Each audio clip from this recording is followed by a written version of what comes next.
is going to be hologram Tupac. Watch. Okay. That counts. Watch. So you're saying hologram Pac. Yep, they go do California Love. Okay. Now, here's the question on that, because somebody else brought that up. Who has the rights to California Love? Suge Knight, wouldn't it be? Nah, I'm just asking. That's owned by somebody else now. I'm just asking because did they sell the masters off too?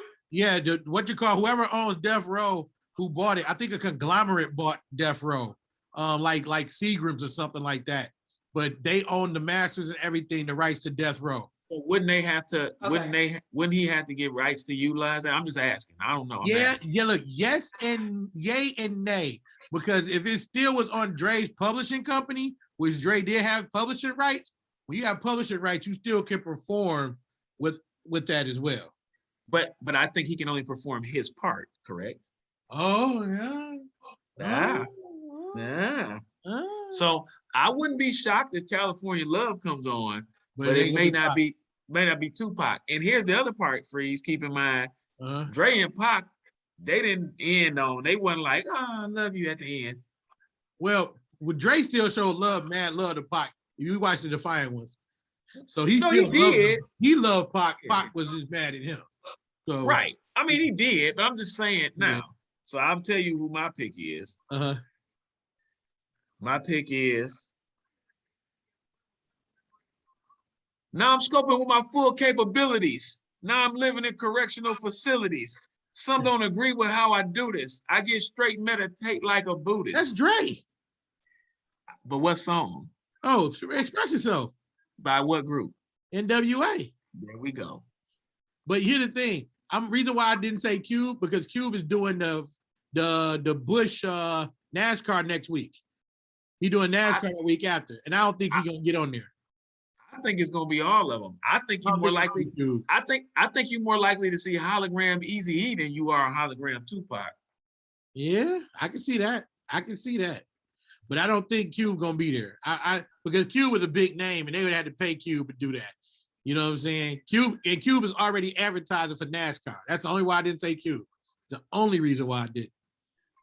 Well, that's mine. So we're gonna see who we write off. So here's another. You should have Ren on that mug though. Well, so hey, if Ren and Yellow show up, I win.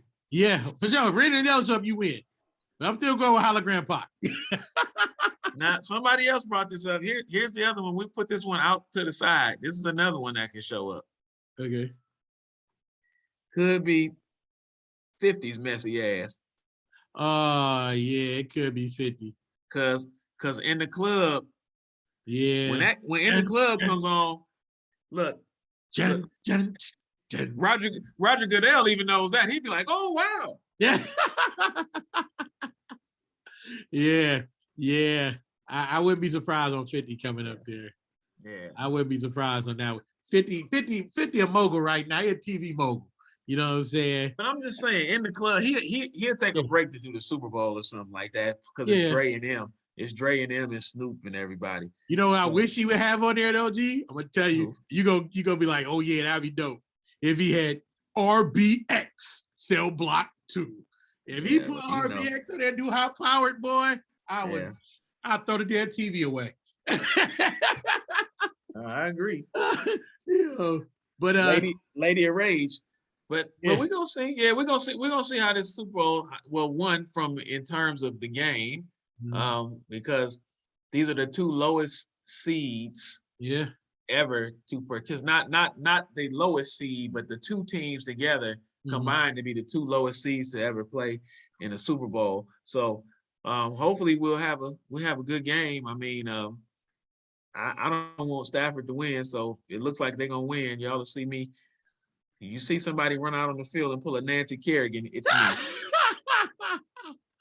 Lead pipe, it's me. But no, in all, all seriousness, I hope it's a good game. I think it will be. We're gonna see how it turns out. We're gonna see how the halftime show turns out as well. What surprise performers we have, and then we're gonna rate it, because I'm gonna say this real quick before we move on to our final topic, which is a a good one as well. I shouldn't say good one, but it's something that needs to be talked about and addressed. I I just anyway, I was gonna say it. I ain't gonna say it. Well, I'm gonna say this. I'm like, since Gerald talking about running on field, pulling a Tanya Hardin on Nancy Kerrigan, that's a mental health issue. That's a mental health issue. It could be considered. That's something that needs to be talked about. It could be considered that after the recent current events has been going on. Two young African American, talents, ended their life at what people would consider like, you guys are. They don't think that people with money and success have issues, have problems. And I know about mental health issues because, my stepbrother Kari, he hung himself, and I'm still wondering why. I still hurt every time I think of it, because that was me and Gerald. Boy, we used to dance to Big Daddy Kane and EPMD all the time, hoop together, go hang out the mall and get girls together. And it's just like, to see someone, in their life at such an early age, it's like, mental health got to be addressed, especially in the African American communities, because we don't look at it as something like, we don't look at it as just a mental health issue. We look, oh, he's just crazy. He just didn't know what he was doing. But no, there are underlying reasons why a person do it. You know what I'm saying? And the problem with that is we never find out why. The survivors are always left holding that bag, holding that question. Why did they do it? Because we always assume that we're there for them, but they don't know that we are there for them. But I don't know if you can say that. I just think that that's what we're going to think, because we're still here. And so we want to rationalize what happened, right? Yeah. Because we are not going through mental health issues. So since we are not, we try to rationalize, why did they do that? So you start coming up, but what you have to keep in mind is, in that moment of time that they decided to take their own life or do harm to themselves, they were not thinking rationally. So they didn't think of what others may think or how others may feel about not having or not being able to help them. They just want whatever it is they're going through, pain or whatever it is, to stop. Yeah. And they feel like the only way to stop it is to do that, which is, unfortunate. And to your point, it makes you try to figure out why they did it. And also something you said earlier, we also equate success and money and stature with people being okay and not having any mental health issues. So we also find it hard to fathom how somebody of that status or stature could do something like that. Like, what would drive you to do something like that? Now you hear about someone who's homeless, just lost their job, they got the kids taken away from them, they've been strung out on drugs the last, and they decide, you like, oh man, that's messed up. But but in your head, you say, well, I can understand. Maybe they just in a bad place and they just want it. But you can't understand, or it doesn't make any rational sense. It is never understood by the loved ones, the friends, the family, folks who are close to people who have decided to do it. But to your point, Freeze, it's definitely something that we have to pay closer attention to and focus on. And then I just think some of it is,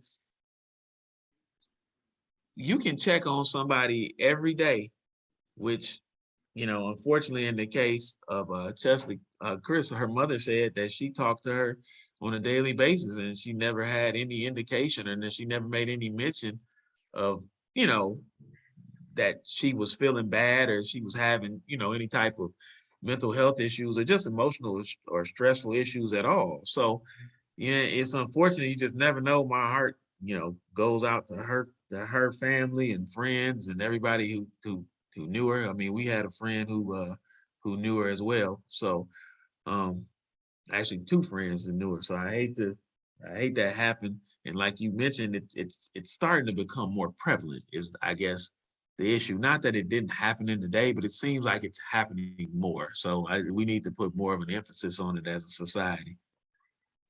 Well, I believe it's happening more because of the pandemic. I mean, like, what we don't realize and what we've been blessed to do is, you know, like I think I read somewhere a human being needs, I think they said 20 touches a day to remain sane.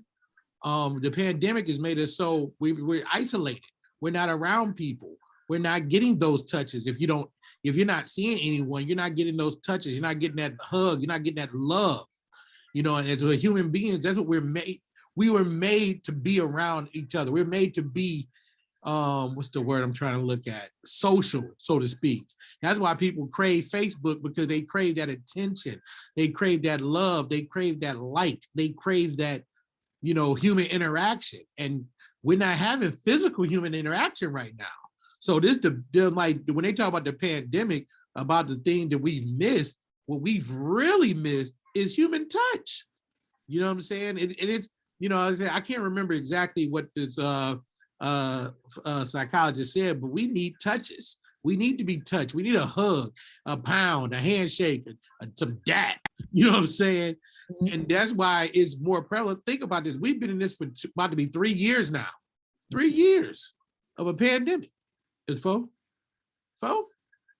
Nah, I was about to say, I thought it was 3 because it started in 19. So yeah. Right. Yeah. That was, yeah. No, you're right. And you know what I'm saying? Right. And the fact of the matter is, it's still, and it's hard. You know what I'm saying? Don't get me wrong. It is hard. I'm blessed and I'm thankful that I got my family with me and I'm able to, you know, get a hug from my wife or my kids or something like that and play and stuff. But imagine these people that don't have that. Yep. Imagine people that don't have that issue. You know what I'm saying? And like I said, this pandemic is taking more from us than anything. People are talking about where their freedoms about going to the movies or going to the mall or going this. Man, they taking away our freaking humanity. You know what I'm saying? Hey, Dandridge. I'm laughing to keep from crying. Dandridge. Yes. Real quick. Who sounds like the Republican now? So I just want to say this because I know we're going to wrap up. I think it behooves all of us to learn about mental illness. Mm-hmm. I think there's always this knee-jerk reaction to assess a person's tangible things to assess how happy they should or shouldn't be. So in this case, right, she was a beautiful woman who looks seemingly from the outside, a wonderful career, was a lawyer, and had all the things that you would think would make someone overarchingly happy. And so the question becomes, well, if that's not enough, what's enough? Mm-hmm. And what we don't talk about enough and what people don't recognize is that mental illness has nothing to do with the things you have or don't have in that way. Mm-hmm. Mental illness really can, and many times, just be a chemical imbalance that needs to be treated by professionals in that manner. Mm-hmm. And so you got to think about that and think about the biological components of mental illness and how it impacts people in their daily spaces. It's not about what they have or what they don't have. We've seen it time and time again, people with, you know, extreme means commit suicide. So we know that it's not that. And so I just encourage our audience to really think about and learn about mental illness, how to support individuals that have mental illnesses, recognizing of your own and what type of support you need, and really taking the stigma away from it so that people can feel comfortable talking about it and not having to feel like they have to suffer in silence. Amen to that. Yeah. Yeah. Very, very, very good, man. Because it's just, you know, I know the pain I felt losing him, and I don't ever want anybody to feel that kind of pain. You know what I'm saying? I'm praying for the families of people who've lost loved ones for mental illness, but I know, like, I've been there, and it's very difficult. That's what I can say. Very difficult, and I pray that everyone, like, you know, learn about it and learn the signs and learn about things that you can do to help yourself. Like she said, it could be a chemical imbalance. It could be, it's a bunch of different signs. It's just